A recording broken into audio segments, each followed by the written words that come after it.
Every Wednesday, Old School RuneScape gets updated, and this week we got some Araxor combat achievements, crystal shard buffs, the PvP world rota, and more. And we'll definitely talk about those later in the video, as well as show your latest community submissions. But you'll notice, as with most Old School RuneScape updates, these are all for pay-to-play players. So I thought it would be fun to take a look under the hood of what's going on in free-to-play. It's easy to take the game for granted whenever playing exclusively on pay-to-play worlds. Free-to-play is very limited to where you can go. The map of Gielinor is massive, but the free-to-play map only allows players to roam from the eastern deserts of Alcarid to the western gate of Asgarnia, and there are also huge gear differences. This is free-to-play's best melee gear. Tier 40 armor. Probably couldn't make it past the first room of Theater of Blood with gear like that. However, you do get access to most of RuneScape's skills, 15 out of the 23, but still, free-to-play limits your gameplay by a lot. So who is playing free-to-play? Well, it's mostly noobs who try selling their trout at the Grand Exchange, or herds of bots all skilling in various spots of the game. RuneScape free-to-play is a trip to visit. The kind of things you see here you just don't see on the members worlds. But it's not just cute noobs. There are some of the world's most dedicated RuneScape players on these servers. Take for example AutumnElegy and his free-to-play Ultimate Iron Man. He was able to achieve some quite impressive stats in around 4,000 hours. That's a lot of time to spend in free-to-play. And he does a lot of theory crafting to try to make his grind more efficient, which makes his journey through his YouTube videos really fun. He also innovates and employs some really interesting tick manipulation methods to increase the speed of his efficiency. But he's not the only endgame free-to-play Ultimate Iron Man out there, because iodiin also has an impressive account sitting at base 90 stats, almost completely maxed in free-to-play. But how about free-to-play PKing? osrsstacy is apparently the king of free-to-play PKing, and here they notice someone is wearing the cooking cape, so naturally Stacy has to ask for the emote. But performing the emote puts their opponent into a stall they cannot get out of, which ends up in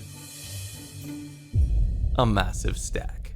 Hilarious. And there's also Jimmy's free-to-play Unfiltered series, which is a funny take on what it's like to be a permanent free-to-play player. Many of us have not been free-to-play for a while, but it's nice to be reminded of the good old simpler days. Please let me know, what is your favorite free-to-play memory? Let me know with your comment below. Poll 82 updates have hit alongside the release of the Araxor combat achievements. However, the combat achievements don't seem too difficult, as Mutz was already able to reclaim his Zuck helmet on his hardcore. And following the self-damage reduction changes from last week, all the Araxor global personal bests have been reset. It now applies if the player is standing under any bit of Araxor, not just the southwest part. And if you've already killed Araxor, some of the combat achievements might be auto-completed for you. In non-Araxor related news, players are now able to use blighted supplies as well as bounty hunter rewards in Clan Wars, Soul Wars, and Castle Wars. And sources of crystal shards have received some notable buffs. However, it seems there were some issues Jagex had to investigate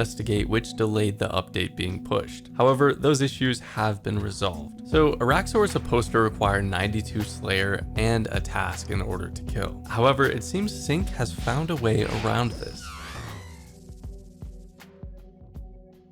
Oh, wait, I counted! Yeah, that's not supposed to be allowed. And the old school team saw this, and it seems that has now been fixed.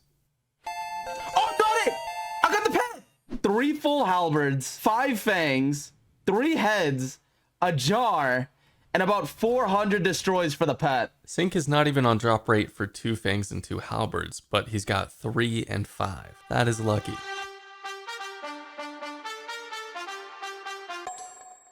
Who did the sick nerd? I have a bad wrist. I have a bad wrist. Dino, that pure had 140k. We're leaving this world. Well, we had more, but we fumbled the first time. Bro, they're all dying. The bear's killing.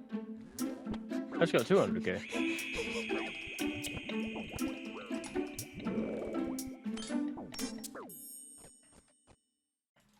You kill all of them. Sick Nerd is on his hardcore and is already taking on some Commander Zilliana. Good and clean, brothers, clean. Collection log slot Hey! Big. Collection log slot completed. Well, okay. See ya. Bye, Zilly.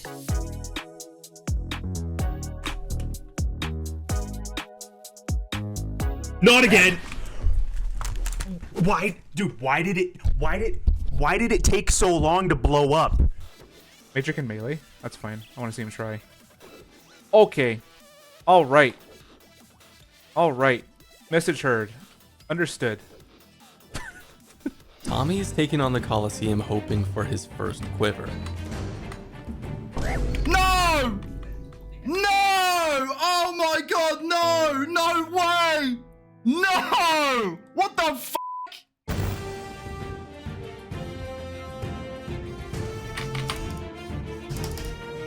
I've done it! I've done it! I've f***ing done it! I've done it! I've done it, boys! I f***ing did it! Yes, baby! That's how we f***ing do it! Yes!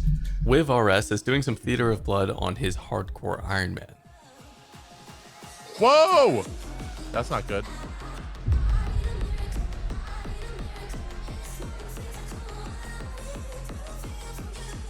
That was the craziest thing I've ever seen in my life. If you look closely, he has 110 hit points until the tick the attack hits him. But since he had eaten the anglerfish at the last moment, it healed him up to 121. vossa has a chance of hitting up to 137 damage. Next time I have a feeling he's gonna choose to teleport instead.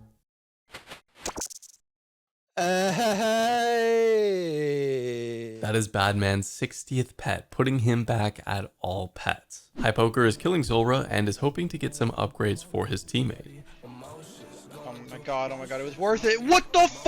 What'd you get? What the fuck? What the f? He was able to get both upgrades he needed for his group mate in the same Zulrah kill. The chance of that, 1 out of 262,000. Yo, Luca. Thank you for that resub, King.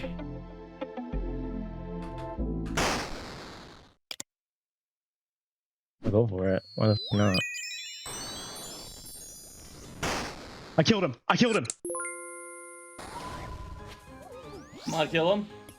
Oh! Oh, that was a chance. That was a massive chance. I did not pay attention. Such a long fucking hunt time, though. God damn. Collection logs. No! I got it! Whoa! I got a Puggin! Whoa! Yes! That is a great grind to get out of the way on a hardcore. Next, let's check out some Discord submissions from you guys. Congrats to Beta for getting the Voidwaker gem at just 1 kill count. And speaking of wieldy bosses, mpel is rank 1 Calvarion with 22,000 kill count and no pets. Too Broke to Coke was able to finally get their first Leviathan lure at 4,569 kill count, nearly 6 times the drop rate. Temp Mike's 825 was able to get very lucky, getting themselves 2 Araxite Fangs in 2 kill count, a 1 in 360,000 chance. Vossa wanted to share something with our Discord community. RuneFest was originally supposed to take place on September 7th and 8th, but due to complications, it got delayed to March of 2025. Well, he decided since they already booked the Airbnb and flight, he would go with his friends anyways. He ended up running into none other than the legend himself, Mod Ash. Even though there was no RuneFest, I'd say that trip is worthwhile. And if you want to share a chapter of your RuneScape story with us, get featured by posting it in the submissions channel of the Discord, linked in the description below. And you'll have plenty of time to do that because we're out of time for today. But don't worry, we'll be back on Friday with the best RuneScape moments. See you then!